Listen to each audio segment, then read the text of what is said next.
Günaydın sevgili dostlar. Köy Günlüğü kanalının köy okulu oynatma listesinin domates budama videosuna hepiniz hoş geldiniz. Bu oynatma listesindeki videolar standart nasıl yapılır videoları olsun istemiyorum sevgili dostlar. Bu böyle yapılır, bu böyledir demek istemiyorum. Çünkü bildiğiniz üzere herkesin bildiği farklı yöntemler var. Geleneksel yöntemler var, modern yöntemler var. Bu sebeple ben bildiğim yöntemi burada uygulayacağım. Domatesi nasıl buduyorum onu göstereceğim. Sonrasında da sizlerden gelen yorumlar ve etkileşimlerle siz nasıl yapıyorsunuz? Bunları sizden öğrenmek ve bu yorumları okuyan herkesle hem kendi bildiğimi hem sizlerin bildiğini paylaşmak istiyorum. Hadi şimdi başlayalım. Şimdi en baştan aşamaların üstünden bir geçelim. Atalık tohum domatesimizi viyole ektik ve ufak fide haline geldi. Ve sonra güneşe çıkardık ve toprağa ekilebilecek hale geldi. Ve onu toprağa aktardık. Toprağını hazırladık, sebze yatağımızı hazırladık. Ve buraya diktik. Bu büyüdü, yanına kazığını çaktık ve bunu devrilmesin diye bağladık. Şimdi geldik bunu budamamıza. Budama niçin önemli? Şimdi bu alt yaprakların kesilmesi lazım. Çünkü toprağa değen yapraklar bize topraktan geçen hastalıkları domatesimize bulaşmasına sebebiyet verebilir. O yüzden toprağa kesinlikle yaprak değmesini istemiyoruz. Domateste bir ana gövde var, bir güneş yaprakları var. Güneşi emen ve gövdeyi besleyen yapraklar var. Bir de aradan çıkan yeni gövde oluşumları var. Bunları istemiyoruz. Çünkü eğer bunları almazsak buradaki çiçeklenmiş domateslerin gelişimi yavaş olur.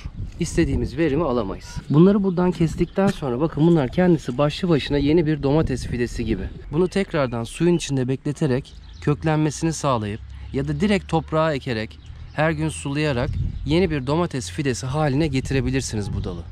İhtiyacınız varsa, ihtiyacınız yoksa da bunu bitkinin altında bırakıp malç malzemesi olarak bu yaprakları kullanabilirsiniz. Budamanın bir diğer önemi de alt tarafı açıp domatesin hava almasını sağlamak. Hava sirkülasyonunu sağlamak. Bu da hem hastalıklardan koruyor hem de içeri hava girmesini, ışık girmesini sağlayıp bitkinin daha hızlı, daha sağlıklı gelişmesini sağlıyor. Yani özetle topraktan giden besinin üst tarafa tamamıyla gitmesi için aradaki bu gövdeleri ve bu gövdelerin arasından çıkan şu görüyor musunuz? Şu küçük sürgünleri.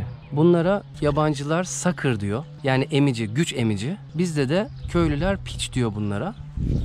Şu piçleri şöyle küçük elimizle alabiliyoruz. Ama şu büyükleri gövdeye zarar vermeden budama makasıyla alacağız şimdi. Birazdan başlıyorum. Bunu yaptıktan sonra alt tarafın gövdesine boğaz yapacağım. Yani biraz daha toprak yapacağım ki buradan da yeni kökler oluşsun ve üst tarafa daha çok besin gitsin, daha çabuk uzasın. Hadi başlayalım. Budamaya asla yukarıdan başlamayacağız. Çünkü hangisinin ana gövde, hangisinin sonradan çıkmış gövde olduğunu anlamak için en alttan başlayacağız. Böyle geliyorum şu anda. Karşıma bir tane şöyle bir yan gövde çıktı. O yüzden bunu yaklaşık yarım santim bırakarak gövdeye zarar vermemek için bunu buradan uçuruyorum. Bunu kenara aldım. Birazdan bununla ilgili yaptığım işlemleri göstereceğim. Devam ediyorum yukarı doğru çıkmaya. Burada bir tane daha gövde var. Bunu da istemiyorum. Bunu da alacağım. Gövdeye zarar vermeden. Çok dikkatlice. Kestiğim yere çok iyi bakmam lazım. Bunu da aldım. Bunun altından bir tane daha çıkmış. Bunu elimle kopardım. Yukarı doğru çıkmaya devam ediyorum. Elimle ve gözümle kontrol ediyorum. Bir tane daha var. Bunları almazsam üstteki bitkilerin gelişmesi çok zor. Bunu da aldım. Şimdi şu gövdeyi bırakacağım. Ama altında bunu koparacağım elimle. Ya da çok güçlü. Zarar verebilirim. Bunu da makasımla alayım.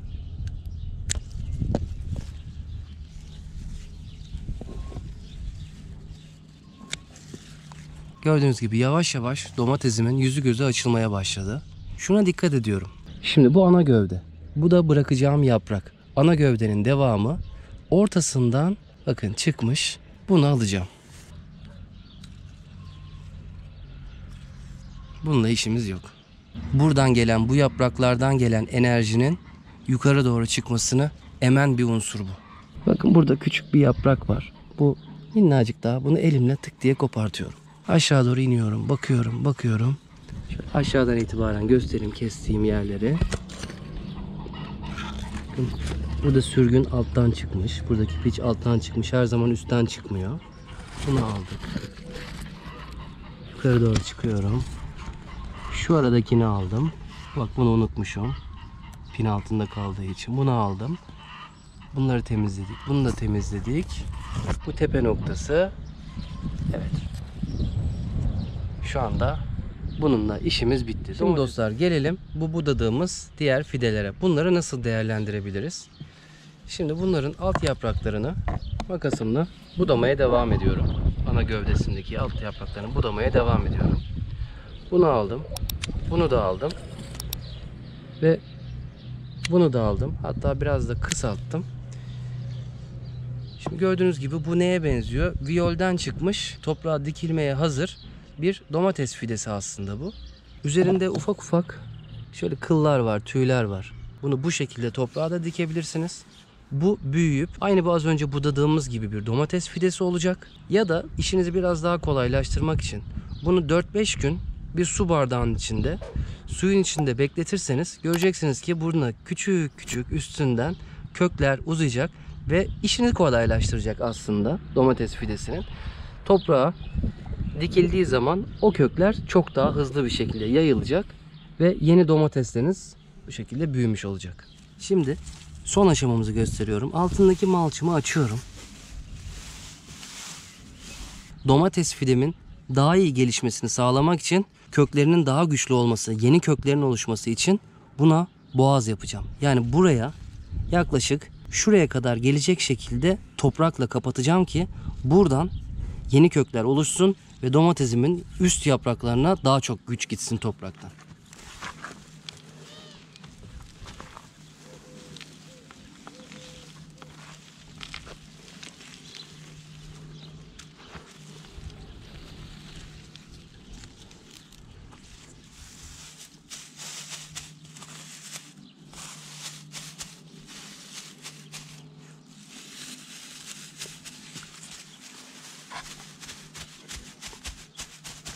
Hadi gelin ufak bir özet geçelim şimdi. Domatesimizi budamaya aşağıdan başladık. Hangisi ana gövde, hangisi sonradan çıkmış, gövde oluşmaya çalışmış dal, onları gördük. Toprağa değen yaprakları kestik ki topraktan bulaşıp yukarıya hastalık bulaştırmasın diye. Aradaki yaprakları ve ara sürgünleri, yani halk arasında piç diye tabir edilen, yurt dışında sakır diye tabir edilen küçük dalları kestik ve bunları sürekli yapmamız lazım. Yani gözümüzün sürekli üstünde olması lazım. Çünkü bunlar sürekli çıkan sürgünler. Domatesimizin hava almasını sağladık. Topraktan çıkan besinin üst bölgelere, üst meyvelere daha rahat gitmesini sağladık ve diğer emici unsurları ortadan kaldırdık. Yani bütün güç buralara gelecek rahatlıkla. Alt tarafta açılan bölgeye toprak ekledik, boğaz yaptık ve daha fazla bir kök gelişiminin oluşumunu sağladık. Son olarak da eklemek istediğim bir şey var dostlar. Domates yaprakları çok hassas.